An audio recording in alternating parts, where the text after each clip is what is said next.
Hello friends, नमस्कार। आज हम ट्रांसफॉर्मेशन ऑफ सेंटेंसेस का अफर्मेटिव टू नेगेटिव शुरू करेंगे। This is class 6। आइए शुरुआत करते हैं।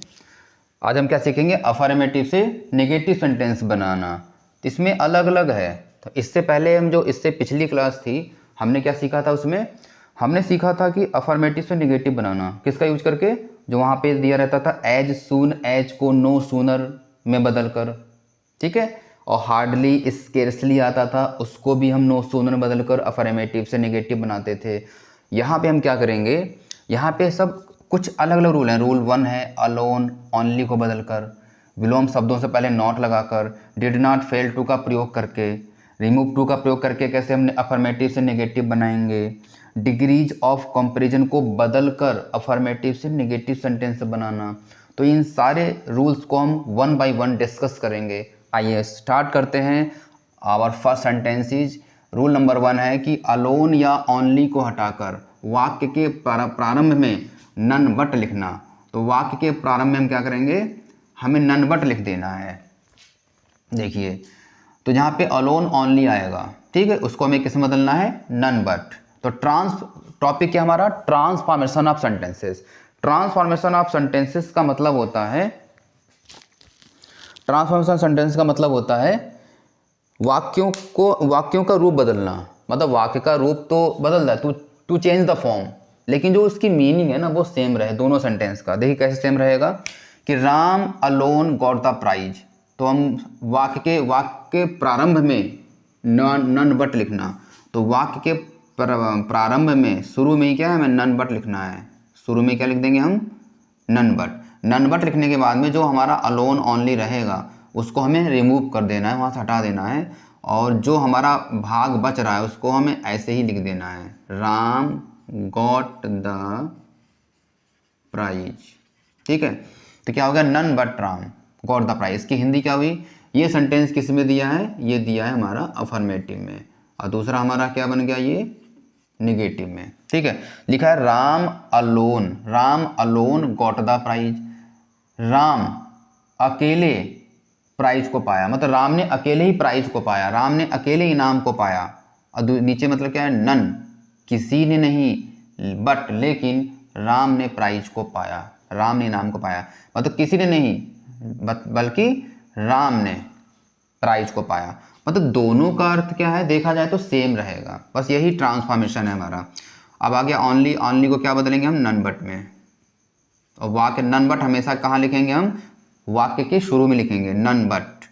तो ओनली को हमने बदल दिया नन बट में, ठीक है। अब क्या है? जो पार्ट बच रहा है उसको हमें ऐसे ही लिख देना है, कोई चेंज नहीं करना है। A fool could have done it. None but a fool could have done it. Next है विलोम शब्दों से पहले नॉट लगाकर, ठीक है। अब जैसे रीता, एक लड़की का नाम है Rita is a beautiful girl, कि रीता क्या है? एक सुंदर लड़की है। आई इसको हमें ऐसे ट्रांसफॉर्म करना है, किस में दिया है? ये सेंटेंस दिया हमारा अफर्मेटिव में। अब निगेटिव में बनाना है विलोम शब्दों से पहले नॉट लगाकर। कैसे हम बदलेंगे? जैसे रीता इज नॉट। अब करें विलोम शब्द, जो भी दिया रहेगा एडजेक्टिव उसका विलोम शब्द क्या होगा? ब्यूटीफुल क्या होता है? अगली। तो रीता इज नॉट अगली गर्ल, ठीक। तो ये हमारा किस में बदल गया? ये सेंटेंस हो गया हमारा नेगेटिव में। तो Rita is a beautiful girl, इसका क्या हो जाएगा? रीता इज नॉट अगली गर्ल। देखिए पहला सेंटेंस हिंदी क्या होगी? रीता एक सुंदर लड़की है, ठीक। नीचे का अर्थ क्या है? रीता इज नॉट अगली गर्ल, कि रीता एक बदसूरत लड़की नहीं है। अगली मतलब बदसूरत। रीता एक बदसूरत लड़की नहीं है। तो बदसूरत लड़की नहीं है इसका मतलब क्या हुआ?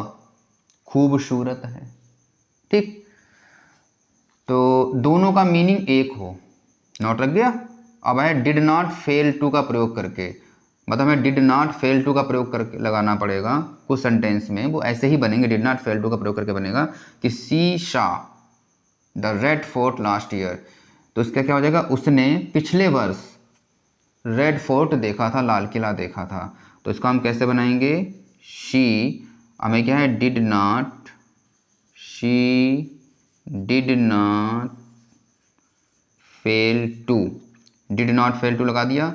और डिड के साथ मैंने इससे पहले बताया था, डिड के साथ में वर्ब की फर्स्ट फॉर्म आती है, तो हम क्या लगा देंगे यहाँ पे, सा की फर्स्ट फॉर्म सी। अब सब लिख देंगे, see the red fort, red fort last year. क्या हो जाएगा, she did not fail to see, वह देखने में असफल नहीं हुई, the red fort last year, तो वह पिछले साल रेड फोर्ट देखने में असफल नहीं हुई। इसमें अब पहला सेंटेंस उसका क्या था, सी सा द रेड फोर्ट, उसने पिछले साल लाल किला देखा। इसमें अर्थ क्या है, वह पिछले साल लाल किला देखने में असफल नहीं हुई थी। तो दोनों का अर्थ क्या हो गया, सेम हो गया। अब रिमूव टू का प्रयोग करके, अब रिमूव टू का प्रयोग करके कैसे हैं, ये हम पहले सीख चुके हैं। हमें क्या करना पड़ेगा, ही इज, और टू का क्या हो जाता है यहाँ पे, सो, टू का यहाँ पे सो हो जाएगा, और वीक जो एडजेक्टिव है वो लिखा रहेगा। ये पूरा सीखने के लिए आपको रिमूव टू, जो पिछली वीडियो है उसको आपको देखना पड़ेगा। तो ही इज सो वीक, अब उसके बाद हमें क्या लगाना पड़ेगा, दैट, ठीक, टू का क्या हो गया, दैट हो गया। फिर हमें यहाँ पे देखना पड़ेगा, सब्जेक्ट लेना पड़ेगा इधर से, दैट ही, और इज का यहाँ पे प्रेजेंट है तो यहाँ पे कैन नॉट, वहाँ पे वाज होता तो यहाँ पे क्या कर देते, कुड नॉट कर देते, तो ही कैन नॉट वॉक। तो इस सेंटेंस को आपको समझने के लिए, ठीक है, रूल नंबर 4 को समझने के लिए आपको रिमूव टू की मैंने एक वीडियो बना रखा है, उस पर आप देखिए तो आपको पूरा समझ में आ जाएगा। डिग्रीज ऑफ कंपैरिजन को बदलकर, positive degree, comparative degree, superlative degree को बदलकर, इसका रूल क्या होता है अफर्मेटिव से नेगेटिव का, कि जब कहीं पर अगर नॉट दिया है, अगर कहीं पे नॉट सेंटेंस में आया है, उसको हम क्या है, हटा देंगे।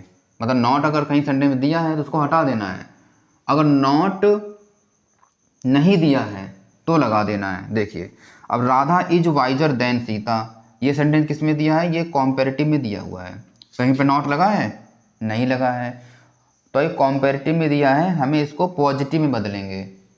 ठीक है, देखिए Radha is wiser than Sita, तो हम क्या करेंगे, Sita is not so wise, wiser क्या हो जाएगा, वाइज। तो Radha, Sita is not, not लग गया, हमने नॉट लगा दिया, Sita is not so wise, तो सो और एज के बीच में पॉजिटिव डिग्री आती है, सो एज, ठीक है, सो वाइज एज। अब राधा इधर आ जाएगा, ठीक, ये किस में बन गया हमारा, पॉजिटिव में। तो Sita is not so wise as Radha, ठीक है, Radha is wiser than Sita, Radha जो है सीता से अधिक बुद्धिमान है, राधा सीता से अधिक बुद्धिमान है। Sita is not so wise as Radha, Sita इतनी बुद्धिमान नहीं है जितनी राधा। सेम अर्थ हो गया दोनों सेंटेंस का, बस इसका रूप परिवर्तन हो गया, उसका फॉर्म चेंज हो गया बस सेंटेंस का।